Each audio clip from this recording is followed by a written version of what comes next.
Effectivement, plus la soirée avance, moins on va faire de la sensibilisation parce que les gens sont plus dans la fête et plus on va être sur le terrain à aller voir ce qui se passe.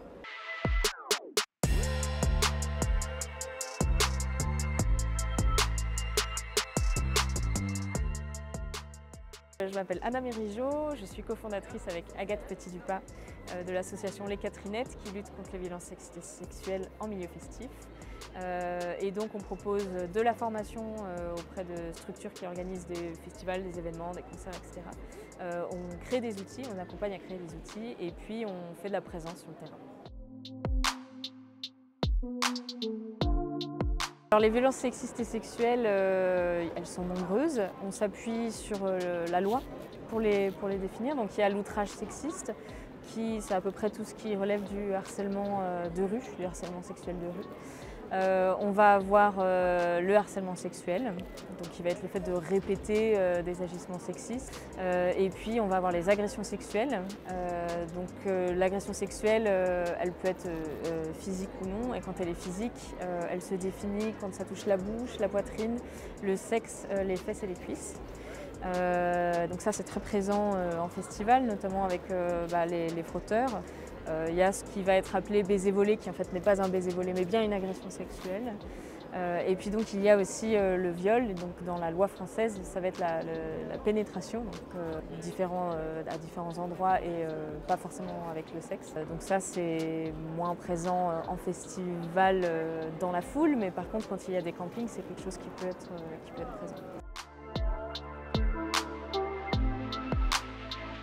Alors pendant les trans, donc en amont on a formé une quarantaine de personnes aux trans. Donc l'idée c'était que vraiment tout le monde ait un socle commun de connaissances sur ce qui allait être fait pendant le festival. On a créé un protocole de sécurité, donc on est en lien avec la Sécu, avec les secouristes et puis avec certains membres des équipes des trans. Donc on a un espace en fixe ici, donc à la Safe Zone, dans le hall 5. Donc on a des jeux où on va sensibiliser autour du consentement, des violences sexistes et sexuelles, de la lutte contre le harcèlement de rue, de plein de sujets. On assure aussi un point d'écoute. On a 2 psychologues professionnels qui sont présentes avec nous de l'ouverture à la fermeture sur les 3 soirs. Donc si une personne veut témoigner, elle peut venir. Et puis on fait des maraudes, donc on est reconnaissable avec ces magnifiques chasubles, nos habits de lumière. Et on traverse l'ensemble des halls. Notre gros enjeu cette année, parce que c'est la première fois, c'est que le public nous identifie et sache que on peut venir nous voir, on peut venir nous solliciter. On vient ajouter à l'existence, c'est-à-dire que la Sécu, leur rôle c'est de stopper une situation de harcèlement ou d'agression et nous on vient assurer une écoute et faire un accueil des victimes. Et puis si des victimes témoignent auprès de nous, après on peut faire une main courante si jamais on a eu un témoignage et que cette personne souhaite porter plainte. Donc vous pouvez solliciter des personnes de la sécurité. On est en lien par Toki avec le PCSécu qui vont donc nous faire remonter. Donc nous on peut se rendre sur place ou alors on nous amène la personne. Et puis sinon en venant ici.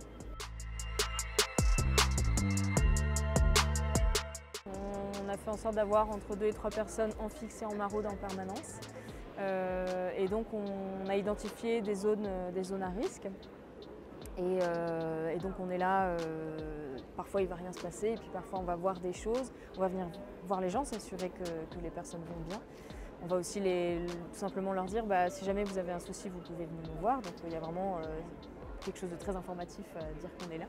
Et puis voilà, intervenir si on voit des choses. Et effectivement, plus la soirée avance, moins on va faire de la sensibilisation parce que les gens sont plus dans la fête et plus on va être sur le terrain à aller voir ce qui se passe.